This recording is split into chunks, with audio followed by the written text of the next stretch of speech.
In $100 Million Offers, How to Make Offers So Good People Feel Stupid Saying No, Alex Hormozi presents a comprehensive guide to making irresistible offers, but does it live up to the hype?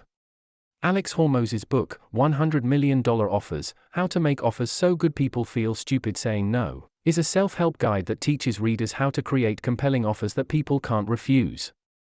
The book was published by Morgan James Publishing and has been a bestseller on the New York Times list.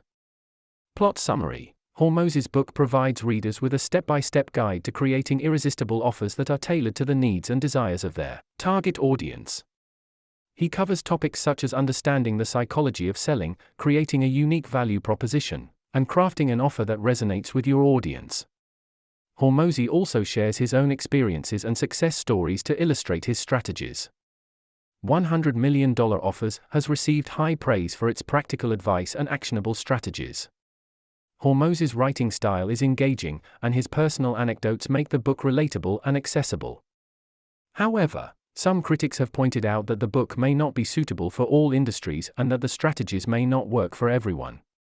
Overall, $100 Million Offers, How to Make Offers So Good People Feel Stupid Saying No, is an excellent resource for anyone looking to improve their sales and marketing skills. Hormozi's advice is practical and actionable, and the book is well organized and easy to read. While it may not be suitable for all industries, the strategies presented in the book are backed by Hormozi's own success and can be adapted to fit different businesses. Therefore, I highly recommend this book to anyone looking to make irresistible offers and give it a rating of 4.5 out of 5 stars. We would love to hear your feedback. Please subscribe, like, share our video review, and please don't forget to leave a comment. Thank you.